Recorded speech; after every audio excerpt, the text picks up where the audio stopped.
नमस्कार, प्रभा साक्षी पॉडकास्ट में आप सभी का स्वागत है। आज के इस पॉडकास्ट में हम बात करेंगे दिल्ली में मुफ्त रेवड़ी वाली पार्टी जीतेगी या विकास करने वालों को मिलेगी सत्ता।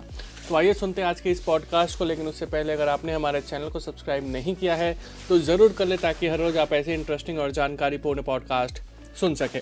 प्रभा साक्षी के साप्ताहिक कार्यक्रम चाय पर समीक्षा में इस सप्ताह हमने दिल्ली चुनाव को लेकर चर्चा की। हमेशा की तरह इस कार्यक्रम में मौजूद रहे प्रभा साक्षी के संपादक नीरज कुमार दुबे जी।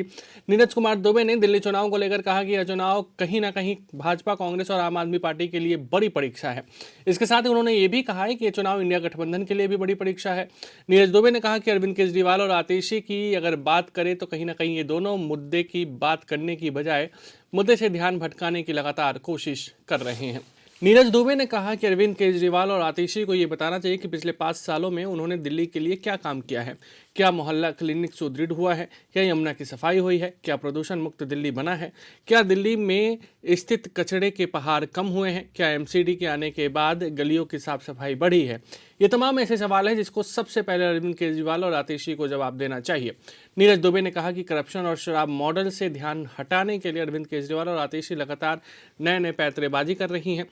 यही कारण है कि अरविंद केजरीवाल रोज मीडिया के सामने आते हैं और एक नया ऐलान कर देते हैं।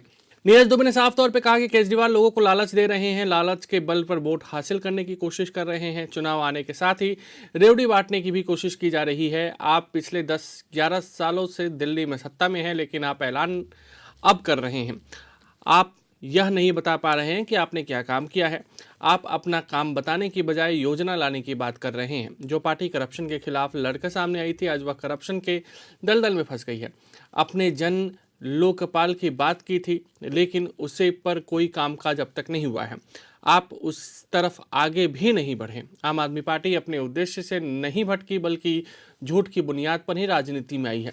प्रभा साक्षी के संपादक ने कहा कि दिल्ली में क्या कामकाज हुए इस पर तो जनता मोहर लगाएगी, लेकिन दिल्ली के असल मुद्दे जो हैं वो लगातार जस के तश बने हुए हैं। केजरीवाल और उनकी पार्टी लगातार राजनीति में व्यस्त रहती है, केंद्र के साथ लड़ाई में व्यस्त रहती है। उन्होंने कहा कि ऐसा लगता है कि लोगों को अरविंद केजरीवाल की बातों पर भरोसा नहीं है। अरविंद केजरीवाल को लगता है कि वह मुफ्त की रेवड़ी बांटकर चुनाव जीत लेंगे, लेकिन जनता समझदार है। वह आपके कामकाज का आकलन चुनाव में जरूर करेगी और उसी के आधार पर अपना वोट देगी। आज के लिए इतना ही। अगले पॉडकास्ट में किसी और मुद्दे पर देंगे विस्तृत जानकारी। जुड़े रहिए प्रभा साक्षी के साथ।